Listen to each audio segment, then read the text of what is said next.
replicating what I do around the world, because that's really important to me. Like I'm there's I live in a, especially when you talk about the self-directed world, there's lots of people who do the live online things, especially now since the pandemic. But the self-directed world, that is a really kind of like higher order set of skills in terms of a person being able to create that type of e-learning. It's a very niche space, and there's not a lot of Janets in the world.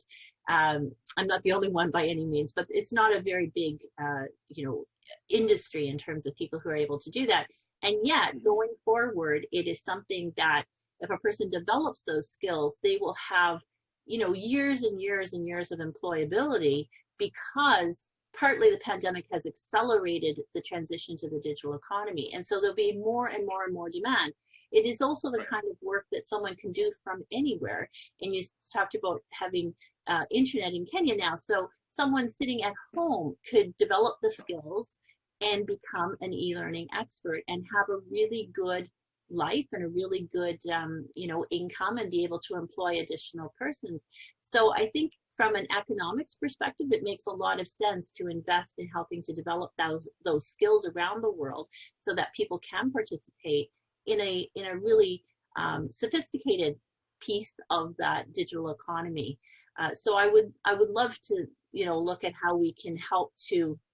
I do a lot of work in the Caribbean, as Martin knows, and the reason I choose, I obviously, we do lots of work in Canada as well, but you know what, we got lots of opportunity here, and people have access to all kinds of wonderful things and good healthcare and all that sort of stuff.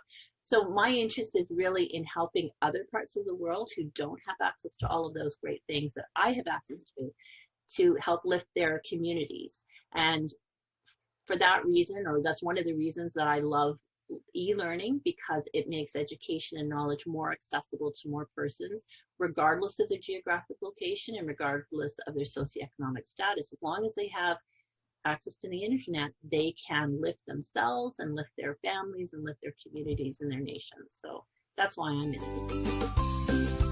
it.